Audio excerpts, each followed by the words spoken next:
মেলায় নাগরদোলার ব্যবসা করতে গিয়ে ভিন রাজ্যে খুন হলেন কালনার এক ব্যবসায়ী। মহারাষ্ট্রের অমরাবতীতে ব্যবসা সংক্রান্ত আর্থিক লেনদেনের জেরে এই ঘটনা ঘটেছে বলে পরিবারের অভিযোগ। ঘটনাটিকে ঘিরে কালনা শহরের 16 নম্বর ওয়ার্ডের শ্যামসুন্দর পাড়ায় নেমে এসেছে শোকের ছায়া। মৃতের নাম অভিজিৎ কর। পরিবারের দাবি, গত বৃহস্পতিবার দুপুরে অমরাবতীতে তার পেটে ধারালো অস্ত্র দিয়ে হামলা চালানো হয়। গুরুতর আহত অবস্থায় তাকে হাসপাতালে ভর্তি করা হয়েছিল। পরদিন সন্ধ্যায় চিকিৎসাধীন অবস্থায় তার মৃত্যু হয়। মৃতের ছেলে শ্রবণ কর জানায়, গত প্রায় 40 বছর ধরে তার বাবা দেশের বিভিন্ন রাজ্যে নাগরদোলার ব্যবসার সঙ্গে যুক্ত ছিলেন। পরিবার সূত্রে জানা গিয়েছে, অমরাবতীর একটি উৎসবকে কেন্দ্র করে প্রস্তুতি চলছিল, সেই সময় এই হামলার ঘটনা ঘটে। শ্রবণ করের অভিযোগ, ব্যবসার পার্টনারদের সঙ্গে আর্থিক লেনদেনের হিসাব নিকাশ নিয়ে দীর্ঘদিন ধরে অশান্তি চলছিল। তাদের অনুমান, সেই বিরোধের জেরে এই খুনের ঘটনা ঘটেছে। ঘটনার পর ওই রাজ্যের পুলিশ তদন্ত শুরু করেছে। রবিবার অভিজিৎ করের দেহ কালনায় আনা হয়েছে রাতে। রীতা ভট্টাচার্যের রিপোর্ট, সুন্দর বাংলা নিউজ। কি হয়েছিল তোমার বাবার সঙ্গে, এমন কি ঘটলো যে এভাবে মৃত্যু হলো? আমার বাবা ওখানে কিছুই না, শুধু হিসাব করাতে গেছিল। বাবাকে বারবার করে, বাবা নান্দের বলে এক জায়গায় ছিল, তো ওখানে ক্যাম্প লাগিয়েছিল, মানে আমাদের এক্সিবিশনের মেলা, তো ওখানে বাবা এক্সিবিশন ওখানে ছিল, তো এক্সিবিশনে চালু করার কথা ছিল। এবার ওখানে আইটেম ফিট করাতে করাতে বাবাকে অমরাবতী বলে একটা জায়গা থেকে ফোন করছিল বারবার, কেলাস চাওয়ান বলে একজন। এবার বাবা এতই ডিস্টার্ব হয়ে গেছিলো, তো আমাদের বাড়িতে মিথ্যা কথা বলা হয়েছে। বাবা মিথ্যা কথা বলেই বেরিয়েছে যে আমি পুনা যাচ্ছি, কারণ আমাদের পুরাতেও ক্যাম্প লাগানো হয়েছে। মানে বাড়ি থেকে ফোন করে ডেকে নিয়েছে? না, বাড়ি থেকে ফোন করে না, ওরা যেখানে মানে অমরাবতী বলে এক জায়গায় যেখানে আমাদের ক্যাম্প চলছিল, তো সেখানে ওরা কি করতো, রোজ ড্রিঙ্ক করে আমাদের অফিসে এসে অত্যাচার, ভাঙচুর, পাথর ছোড়া সব কিছু করতো। মানে ওরা কারা? ওরা 8 ভাই আছে। একজনের নাম, যে বড় ছেলে তার নাম রহিম, যে বাবাকে মেরেছে তার নাম আজ্জু, আর যে বাবাকে ধরেছিল তার নাম আপ্পু। আরও আছে, ওরা সব ভাইয়ের তো নাম জানি না আমি। মানে একসঙ্গে এরা না ব্যবসা করতে? এরা সবাই মিলে নেশা করতো। এবার ওখানে কেমন করতো, সবাই মিলে নেশা করতো, মানে এক ভাই কি 2 ভাই নেশা করতো, আর বাকি ভাইরা এসে হাত জোর করে ক্ষমা চাইতো, এরকম করা হতো। এবার ওখানে এরকম বাবাকে কেলাস চাওয়ান বলে যে গ্রাউন্ড নিয়েছিল, ওনাকে তো ফোন করে বলতো যে রানু ভাইকে ডাকো। তো বাবাকে 100 বার যদি দিনে কেউ ফোন করে, একটা মানুষ তো ডিস্টার্ব হবেই, যে বিজনেস করছে। তো ওখানে বাবা আমার মাকে একদিন রাতেবেলা ফোন করে বলল, আমি পুনার জন্য বেরিয়েছি। তো ওখান থেকে পুনা অমরাবতী বেশি দূর রাস্তা নয়, 4 ঘন্টার রাস্তা। বাবা পুনার জন্যই টিকিট করেছিল বাসে। এবার কি মনে হয়েছে ঠাকুরের কি, বাবা অমরাবতী নেমে গেছে। অমরাবতী নেমে যাওয়াতে আমাদের গ্রাউন্ডের সামনে যে হোটেল ছিল, ওইখানে বাবা রুম নেয় গ্রাউন্ডের সামনে। তো ওখানে রুম নিয়ে ওখানে থাকে। তার মানে সকালবেলা 8টার সময় পৌঁছেছে, 8টার সময় পৌঁছে ঘুমিয়েছে। ঘুমানোর পরে মা সকালবেলা 12:30টার সময় ফোন করেছে। তখন বাবা ফোন তুলেছে। বাবা ফোন তোলার পর বাবার সাথে কথা হলো। তখন বলছে যে, বাবা বলছে আমি এখন এইমাত্র ঘুম থেকে উঠলাম, তো আমাকে গ্রাউন্ডে যাচ্ছি, তো আমাকে বলেছে যে ওরা নাকি মার্ডার করবে। তো আমাকে কে মার্ডার করবে আমি এখন দেখতে চাই। দিয়ে যে বাবার যে পার্টনার ছিল ওখানে, তার নাম হচ্ছে কুন্দন ভাই। তো আর কুন্দন ভাইয়ের মিসেস ছিল ওখানে, তার নাম হচ্ছে পারুল লাখিনিয়া। তো ওনারা দুজন বলেছে, ওনারা আর মানে আলাদা হোটেলে ছিল। তো ওনারা দুজন বলেছেন যে আমরা আসছি রানু ভাই, তারপর আমাদের সাথে একসাথে তুমি যেও, কারণ ওটা তো আমরা বাড়ির লোক নিজেরা জানতাম না যে অমরাবতী এত ডেঞ্জারাস ক্যাম্প, তাহলে আমরা কোনোদিনই বাড়ি থেকে ঘুরতে দিতাম না। কিন্তু বাবা যেতে নিয়েছে, ক্যাম্প করেছে। এবার তারাও আমাকে মানে কখনো বলেনি, একবার ইশারাও করেনি যে ভাই এটা মানে অমরাবতী এত ডেঞ্জারাস ক্যাম্প, কী করবো।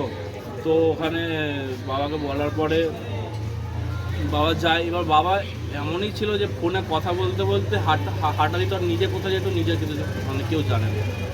তো হাঁটা দিয়েছে, গ্রাউন্ডের দিকে হাঁটা দিয়ে এবার বাবাকে পুরো গ্রাউন্ডের মধ্যে তারা খুঁজে অ্যাটাক করে, মানে ওই 8 ভাইয়ের মধ্যে আমি জানি না কজন, আমি তো স্পটে ছিলাম না, তবে যেটুকুনি খবর পেয়েছে আমি যে 4-5 জন। কারণ একা তো মানে তারা কারো এই জিনিসটা তো যদি আজও যদি করে থাকতো একা, তাহলে কারো দ্বারা তো একা এটা তোমার মানে কি দিয়ে মারলো?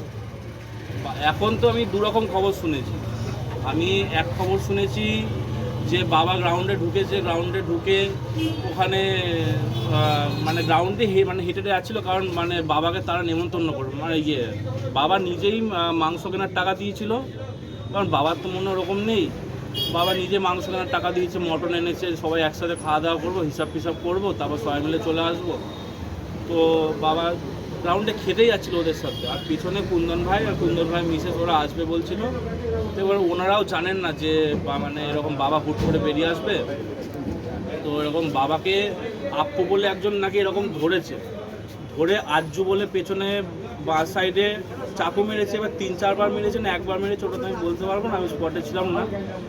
এবার তখন বাবা পড়ে গেছে, পড়ে যাওয়াতে বাবার নাকে, চোখে, পেটে, পায়ে, হাতে সব জায়গায় লাথিগোদ মারা হয়েছে। লাথিগোদি মেরে ওখানেই বাবা প্রায় আধা ঘন্টা গ্রাউন্ডে পড়েছিল, কেউ তুলতে আসেনি, কেউ কিচ্ছু করেনি, ওখানে বহুত ব্লিডিং হয়েছে। তারপরে ওরাই 8 ভাইয়ের মধ্যে কেউ এসে, ওদেরই কেউ অনেক মানে মুসলমান জাত, তো ওরাই কেউ না কেউ এসে বাবাকে সামনের হসপিটালে, একদম গ্রাউন্ডের সামনে হসপিটাল, ওখানে নিয়ে গিয়ে ভর্তি করে। ভর্তি করার পর যখন কুন্দন ভাই যখন ঢুকছে গ্রাউন্ডে, তখন ওই রহিম না মানে রহিমদেরই সব ভাইরা বলেছে कुंदन भाई के, तेरा भाई को मार दिया, अभी देख ले तेरे को ये क्या करना है, अभी ढूंढ ले कौन सी हॉस्पिटल में है। तो कुंदन भाई सामने हॉस्पिटल, तो ওখানে কি খোঁজখবর নিয়ে তো ওখানে পাওয়া যায় বাবাকে। তো পাওয়া যাওয়াতে এটাও বলবো যে অনেক বাবার জন্য নেগলিজেন্সি হয়েছে, ওখানে বাবা ঠিকমতো ব্লাড পায়নি, ঠিকমতো চিকিৎসা হয়নি, বাবার 7টার সময় ব্লাড দরকার, সেই জায়গায় ব্লাড পেয়েছে 10টার সময়। কি কারণে মারলো বলে মনে হচ্ছে? মারলো তো কিছুই না, বাবা ওখানে হিসাব নিতে গেছে।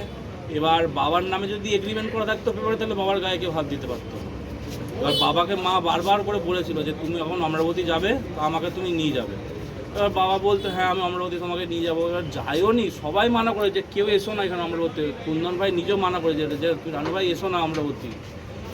কে জানে কি চলে গেছে, এবার ওখানে নিজেই সাহস করে চলে গেছে, এবার ওরা ওখানে বলেছে। এবার বাবা একটু ছিল কি মানে সাহস, কে কী করবে দেখবো কী করবে। ওখানে অভিযোগ করেছে থানায়? আমি যতদূর জানি ওখানে করেছি। এবার তারপরে কি হয় মানে এরকম, তো তারপরে তো আমাকে তো বাড়িতে তো মিথ্যা কথা বলা হয়েছে, অনেক রকম মিথ্যা কথা বলা হয়েছে। মিথ্যা কথা বলে ওখানে তো আমাকে নিয়ে যাওয়া হয়েছে না। এখন কি চাইছো? এখন আমি যেটুকুনি করেছি ওখানে আমি আমার যতটা ক্ষমতা আমি করে এসেছি। আমি তো নিজে হিন্দুর ছেলে, আর আমি হিন্দু সমাজে খুব বিশ্বাস করি। তো আমি ওখানে যতটা পেরেছি করে এসেছি। আর করে দেওয়ার পরে এবার তারা সব এসেছিলো, সব মানে জয় ভীমের লোকরা এসেছিলো, তারাও বিচার চাইছে। এমনকি আমি এই দোষকে নিয়ে আজ খবর পেয়ে, জানি না এটা আমাকে মানে সাহস দেওয়ার জন্য বলা হচ্ছে কিনা আমি জানি না। আমি যেটুকুনি খবর পেয়েছি যে ওর বিচার হবে 100%, 90% ওর বেলও বাজছে না, কারণ আমি থানায় বয়ান দিয়েছি, আমি স্টেটমেন্ট লিখিয়েছি, FIR করেছি, সব করে এসেছি। আমি যেটুকুনি পেরেছি আমি সব করেছি। তো যেটুকুনি শুনতে পাচ্ছি পুলিশ, আমি ওসির সঙ্গে দেখা করেছি, ওখানকার ডিএসপির সাথে দেখা করেছি, সবার সাথে কথা বলেছি, ডেপুটি মিনিস্টার সবার সাথে কথা বলেছি। এমনকি আমি ওখানে যে কমিশনারের সঙ্গে দেখা করি, সবার হাতে পায়ে ধরে এসেছি যে আমার এই বিচার চাই, আমার এই বিচার চাই। তো আমি কত বছর ধরে উনি ব্যবসা করছিলেন? এই ব্যবসা তো অনেক বছর ধরেই করছে, বলবো অনেক ছোট থেকে তো ব্যবসা করছে। আমাদের তো ব্যবসা আজকের নয়, অনেক ছোট। কি নাম তোমার? আমার নাম শ্রবণ কর। কালনার একজন ব্যবসায়ী, তিনি দীর্ঘদিন ধরে নাগরদোলার ব্যবসা করে আসছেন পশ্চিমবাংলার বাইরে। তো সেরকমই অমরাবতীতে যান তিনি ব্যবসা করতে, সেখানকারই কিছু মানুষ তাকে খুন করে মেরে ফেলে। সে আবারই একজন বাঙালি, আবার সে হত্যা হলো। কি বলবেন? এবং তারা দাবি করছে যে মুসলিমরাই তাদের মেরে ফেলেছে। দেখুন, বিষয়টা আমাদের কাছে এসছে, আমাদের পার্টির তরফেও আমাদের যোগাযোগ করা হয়েছে ওনার পরিবারের সাথে। আর সেখানে তো বিজেপির সরকার আছে গুজরাট, তো যেহেতু সরকার আছে সেহেতু আমরা এখান থেকে পার্টির তরফ থেকে ওনাকে জানাবো। এবং ওখানেও আমার কাছেও যেটা খবর আছে, একজন অলরেডি গ্রেপ্তার হয়ে গেছে। আমরা প্রকৃত বিচার চাইব। সাধারণ মানুষকে, বাঙালির প্রতি এরকম নির্বিচার, আমরা এ বিষয়ে আমরা পার্টির তরফ থেকেও যোগাযোগ করার চেষ্টা করছি। নিশ্চয়ই দোষীরা ধরা পড়বে আর দোষীদের শাস্তি হবে। এই যে পশ্চিমবাংলায় বিজেপি জেতার পরই কিন্তু আবার সেই একই ঘটনা ঘটলো, কি বলবেন? দেখুন, এই বিষয়টা তো ক্রাইম তো এইভাবে হয় না। ক্রাইম যেটা হয়েছে তার বিচারটা মেন কথা। এবার বিচার পাবে এইটুকুনি আমরা বলতে পারি। আমরা আমাদের পার্টির তরফ থেকেও আমরা যোগাযোগ করছি সেখানে, বিচার উনি পাবেন। অলরেডি একজন অ্যারেস্ট হয়ে গেছে, আরও বাদবাকিরা যারা এর সঙ্গে যুক্ত আছে তাদের আমরা অ্যারেস্ট করার দাবি জানাচ্ছি। আপনার কি ওদের পরিবারের সঙ্গে দেখা করবেন? হ্যাঁ, আমরা পার্টির তরফ থেকে আমরা যাব,